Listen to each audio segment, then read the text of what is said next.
1.5 বছর বাদে এসে খাজাতে বিরিয়ানি খাচ্ছে, সেই আগের মতনই টেস্ট আছে। এই গাছ মানে কি বলবো, পুরো খোলা আকাশের নিচে এরমভাবে আবার ব্যাক করতে পেরে খুবই ভালো লাগছে। তোমাদের আবার বিরিয়ানি একটা ডেডলি কম্বিনেশন।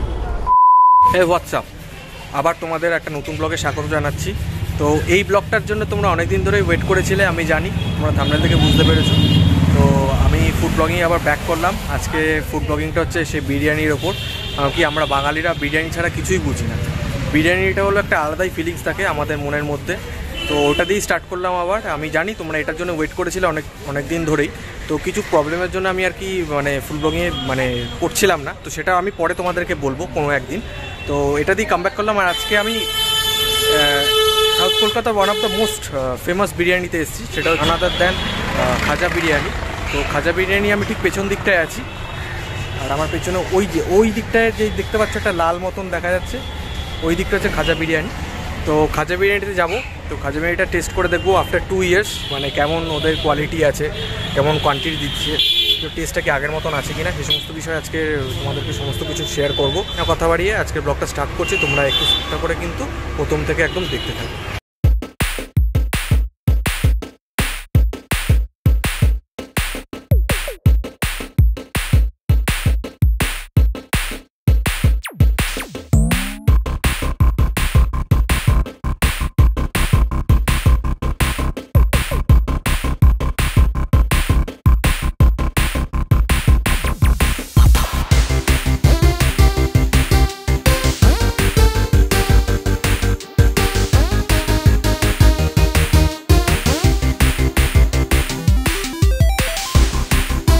বাদে বিরিয়ানিটা পেলাম হাতে, আফটার 2 ইয়ার্স খাজা বিরিয়ানির।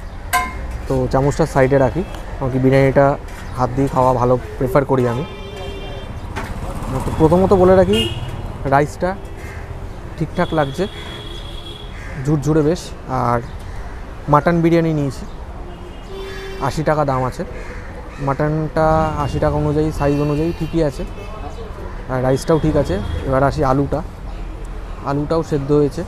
তো এবার টেস্ট করে দেখি আগে।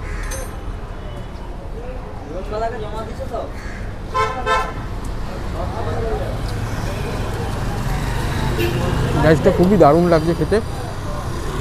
পুরো বিরিয়ানির একদম পুরো স্মেলটা বেরিয়ে গেছে রাইসের মধ্যে, যেটা পাওয়া যাচ্ছে আর কি।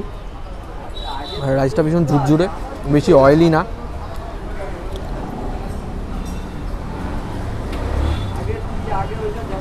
একটু আলু দিয়ে খেয়ে দেখি।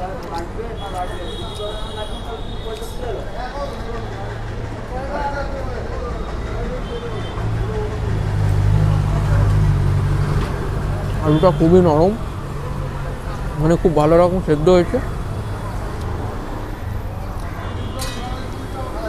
মাটনটাও খুব ভালো রকম রান্না করা হয়েছে, একদম টানলেই ছিঁড়ে যাচ্ছে।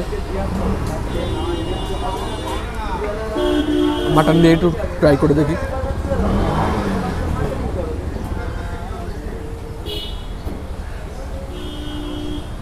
দারুণ। প্রায় 1.5 বছর বাদে এসে খাজাতে বিরিয়ানি খাচ্ছে, সেই আগের মতনই টেস্ট আছে। এই গাছ কি বলবো, পুরো খোলা আকাশের নিচে এরমভাবে আবার ব্যাক করতে পেরে খুবই ভালো লাগছে। তোমাদের আবার বিরিয়ানি একটা ডেডলি কম্বিনেশন। আশেপাশ দিয়ে গাড়ি আছে, সাউন্ডের একটু প্রবলেম হতে পারে, তোমরা সেটা একটু ম্যানেজ করে নিও।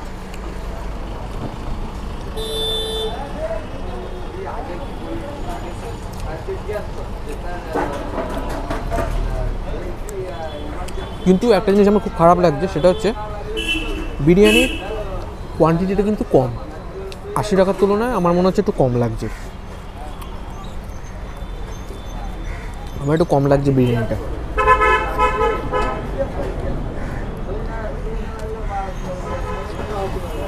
বিরিয়ানির টেস্ট, রাইসের কোয়ালিটি, ভালো রকম রান্না করে সবই ঠিক আছে, কিন্তু কোয়ান্টিটিটা আমার একটু কম লাগছে। ঠিক আছে, তো আমি আগে খেয়ে নিই, খাবারটা শেষ করে তোমাদের সঙ্গে আবার ব্যাক করছি আমি। ঠিক আছে, তো আমার খাওয়া দাওয়া কমপ্লিট হয়ে গেছে। তো যেই কথাগুলো এখন তোমাদেরকে বলবো সেটা হচ্ছে, দেখো বিরিয়ানির কোয়ালিটিটা আমার খুবই ঠিকঠাকই লেগেছে, কিন্তু কোয়ান্টিটিটা কিন্তু আমার একটু কম লাগলো। কারণ কি আমার 80 টাকার অনুযায়ী আলুটা ঠিকঠাকই দিয়েছে, মাটনও ঠিকঠাক ছোটো একটা পিস ঠিক আছে, কিন্তু রাইসটা একটু আমার কম লাগলো, কারণ কি আমার আবার একটু খিদে পেয়ে গেছে। কারণ কি অন্য জায়গায় দেখবে যে সমস্ত তোমাদের বাড়ির পাড়ায় যে আশেপাশে যে বিরিয়ানি দোকানগুলো দেখবে, এটা আমি আগেও বলেছিলাম, ওখানে কোয়ালিটির কিন্তু দেখবে, আর মানে সরি কোয়ালিটি কী বলছি, কোয়ান্টিটিটা দেখবে অনেকটা বেশিটাই দেয়। তো এখানে একটু কোয়ান্টিটি আমার কম লাগলো, প্রথম নম্বর হচ্ছে এটা। আর সেকেন্ড যেটা হচ্ছে, এখনও কিন্তু আমাদের কান্ট্রিতে কিন্তু কোভিড ফ্রি হয়নি।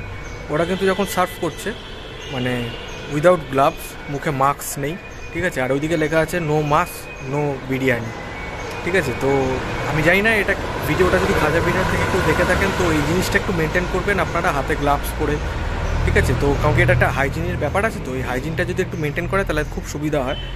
আর বাকি সব ঠিকঠাকই ছিল, বিরিয়ানি নো ডাউট খুবই ভালো লেগেছে। অনেক দিন বাদে মানে এলাম আর কি, 1.5 বছর বাদে, 1.5-2 বছর বাদেই বলতে পারো, আবার কামব্যাক করলাম বিরিয়ানি দিয়ে। তো এরপরে আরও অনেক রকম ফুড ব্লগিং নিয়ে আসবো, মানে খাবার নিয়ে আরও ভিডিও আসতেই থাকবে। তো আজকের মতন ভিডিওটা এইটুকুনি। যদি ভিডিওটা ভালো লেগে থাকে অবশ্যই লাইক করে দিও, আর কমেন্ট করে জানিও তোমাদের কেমন লাগলো, আর নিজের ফ্রেন্ডদের সঙ্গে প্রচুর পরিমাণে শেয়ার করো। আমার চ্যানেলে কেউ যদি নতুন এসে থাকো চ্যানেলটা অতি অবশ্যই সাবস্ক্রাইব করে দিও। তাহলে দেখা হচ্ছে পরের ব্লগে। Till then be happy and try to make everyone happy. Tata.